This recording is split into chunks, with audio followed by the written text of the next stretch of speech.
ಭಾಗಮಂಡಲ ತ್ರಿವೇಣಿ ಸಂಗಮ ಸಂಪೂರ್ಣ ಜಲಾವೃತ ದ್ವೀಪವಾದ ಭಾಗಮಂಡಲ ತ್ರಿವೇಣಿ ಸಂಗಮ ದ್ವೀಪವಾಗಿದೆ ಭಾಗಮಂಡಲ.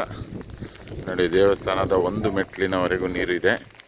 ಇದು ಈ ವರ್ಷದ ಪುಷ್ಯ ಮಳೆಯ ಆರ್ಭಟಕ್ಕೆ ಮೊದಲ ಬಾರಿಗೆ ಇಷ್ಟು ನೀರು ಬಂದಿದೆ ಈ ವರ್ಷ. ಈ ವರ್ಷದಲ್ಲಿ ಬಂದಿರಲಿಲ್ಲ ನೀರು. ಇವತ್ತಿಗೆ ಪುಷ್ಯ ಮಳೆಯ ಕೊನೆಯ ದಿನ.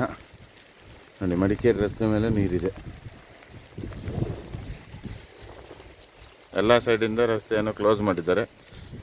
ಎಲ್ಲಿ ಓಡಾಡಲಿಕ್ಕೂ ಫ್ಲೈಓವರ್ನ ಬಳಕೆ.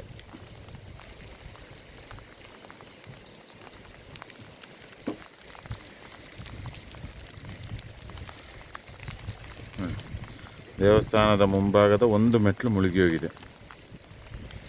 ಸಾರಿ, ಎರಡು ಮೆಟ್ಲುಗಳ ಮೇಲೆ ನೀರಿದೆ. ವಾಹನಗಳೆಲ್ಲ ಫ್ಲೈಓವರ್ ಮೇಲೆ ಓಡಾಟ. ಸಾಲುಗಟ್ಟಿ ನಿಂತ ಬಸ್ಸುಗಳು. ಭಾಗಮಂಡಲ ತ್ರಿವೇಣಿ ಸಂಗಮ ಸಂಪೂರ್ಣ ದ್ವೀಪವಾಗಿ ಹೋಗಿದೆ.